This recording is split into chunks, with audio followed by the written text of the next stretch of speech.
আজকে জগন্নাথ দেবের একটি অদ্ভুত আশ্চর্য গল্প শেয়ার করব আমার সব বন্ধুদের সাথে। মোটিভেশন উইথ মুন চ্যানেলে আপনাদের সকলকে স্বাগত। জগন্নাথ পুরী মন্দিরে জগন্নাথ দেবকে কেন পান নিবেদন করা হয়? জগন্নাথ দেবের মন্দিরে সিংহদুয়ারের পাশেই প্রভুদাস নামের একজন লোক পান বিক্রি করত আর সবাইকে পান খাওয়াতো।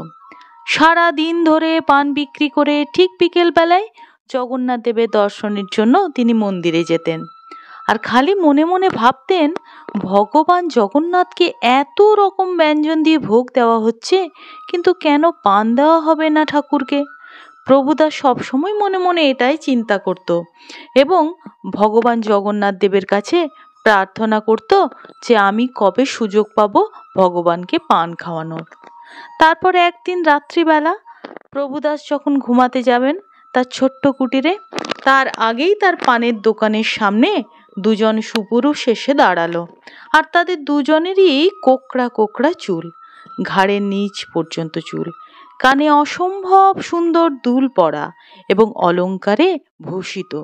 দেখে মনে হচ্ছে যেন কোনো রাজা মহারাজা। তাদের এত সুন্দর দেখতে, ওই দুই পুরুষকে দেখে যে কেউ মন্ত্রমুগ্ধ হয়ে যাবে। প্রভুদাস তাদের সুন্দর করে পান বানিয়ে দিল এবং তারা পান নিয়ে চলে গেল। এভাবে ওই দুই ব্যক্তি প্রতি রাতে প্রভুদাস শুতে যাওয়ার আগে প্রভুদাসের কাছে পান খেয়ে চলে যেত, কিন্তু পয়সা দিত না। এভাবে একদিন রাতে জগন্নাথ পুরী মন্দিরের যে প্রধান পূজারী ছিলেন তার নাম বলরাম দাস। বলরাম দাস ছিলেন জগন্নাথ দেবের পরম ভক্ত। তিনি যখন রাত্রিবেলা প্রভুর নাম জপ করতে করতে চারপাশে ঘুরছেন, তখন সিংহদুয়ারের পাশে প্রভুদাসের দোকানের সামনে গিয়ে দেখছেন দুটি যুবক চলে যাচ্ছে।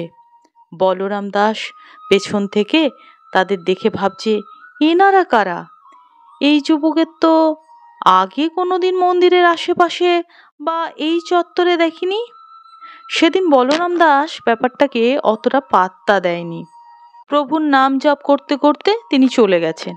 এইভাবে ৩-৪ দিন তিনি দেখলেন প্রতিদিন রাত্রির হলেই ওই দুইজন যুবক প্রভুদাসের দোকানের পাশ দিয়ে চলে যায়। এবার তো তার মনে কৌতূহল জাগছে, এদের তো কোথাও দেখি না, কিন্তু রাত হলে এরা কোথা থেকে চলে আসে?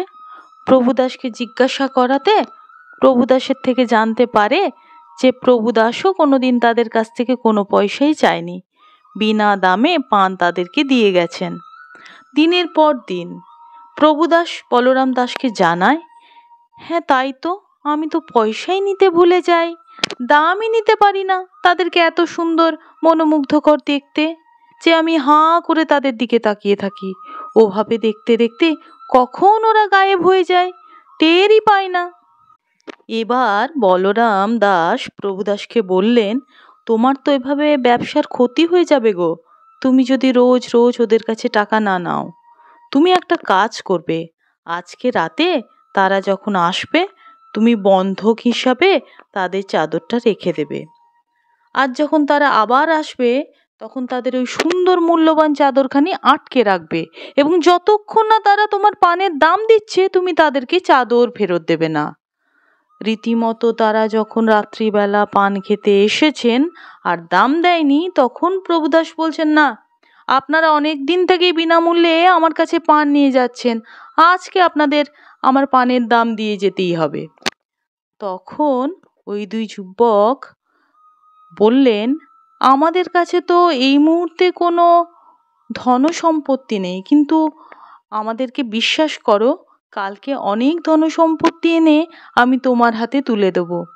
তোমাদের একটু বিশ্বাস করতে হবে আমাদেরকে। তো প্রভুদাস বলছেন, ঠিক আছে, আমি বিশ্বাস করতে পারি, আপনাদের বন্ধক হিসাবে গায়ে শীতের বস্ত্র যে চাদরটা সেটা আমায় দিয়ে যেতে হবে। প্রভুদাসের এমন কথা শুনে ওই দুই যুবক তাদের মূল্যবান গায়ের চাদরখানা খুলে দিলেন। পরের দিন সকালে জগন্নাথ মন্দির খোলার সাথে সাথে পূজারীজি তো অবাক যে কিভাবে এটা সম্ভব। প্রভু জগন্নাথ দেব এবং তার দাদা বলরামের গায়ে শীতের যে চাদরখানা ছিল সেই দুখানি চাদর গায়েব। এবার তো রাজাকে খবর দিতে হয়। এবার রাজাকে খবর দেওয়ার সাথে সাথেই রাজামশাই প্রজাদেরকে শাস্তি দেওয়ার জন্য ডেকে পাঠালো, যে কে চুরি করেছে ভগবানের গায়ের চাদর, কার এত বড় সাহস, তাকে একদম ভালো রকম শাস্তি দেবো। কিন্তু প্রভু থাকতে কি আর ভক্তদেরকে দণ্ড পেতে দেন? প্রভু কি করলেন, সেই রাতেই বলরামকে অর্থাৎ প্রধান পূজারীকে স্বপ্ন দিয়ে সব বলে দিলেন। নিজেরা স্বয়ং প্রতিদিন কিভাবে পান খেতে যেতেন প্রভুদাসের দোকানে।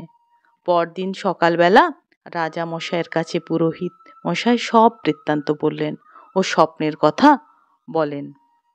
সে কথা শোনা মাত্র রাজা সিদ্ধান্ত নিলেন যে এবার থেকে ভগবান জগন্নাথকে তার রাত্রিভোজনের পরেই পান ভোগ হিসাবে নিবেদন করা হবে। রাজামশাই নিজে প্রভুদাসের সাথে দেখা করে তাকে সব ঘটনাটি বললেন, এবং প্রভুদাসের তো তখন দু চোখের জলে একাকার কাণ্ড। তিনি কাঁদেন এবং মনে করেন যে তিনি স্বয়ং ভগবানের দর্শন পেয়েছেন, কত বড় ভাগ্য তার। এবং পুরীর সবাই এটা ভাবে যে প্রভুদাস কত ভাগ্যবান ছিল, তাই কোনো ভক্তি ছোট নয়।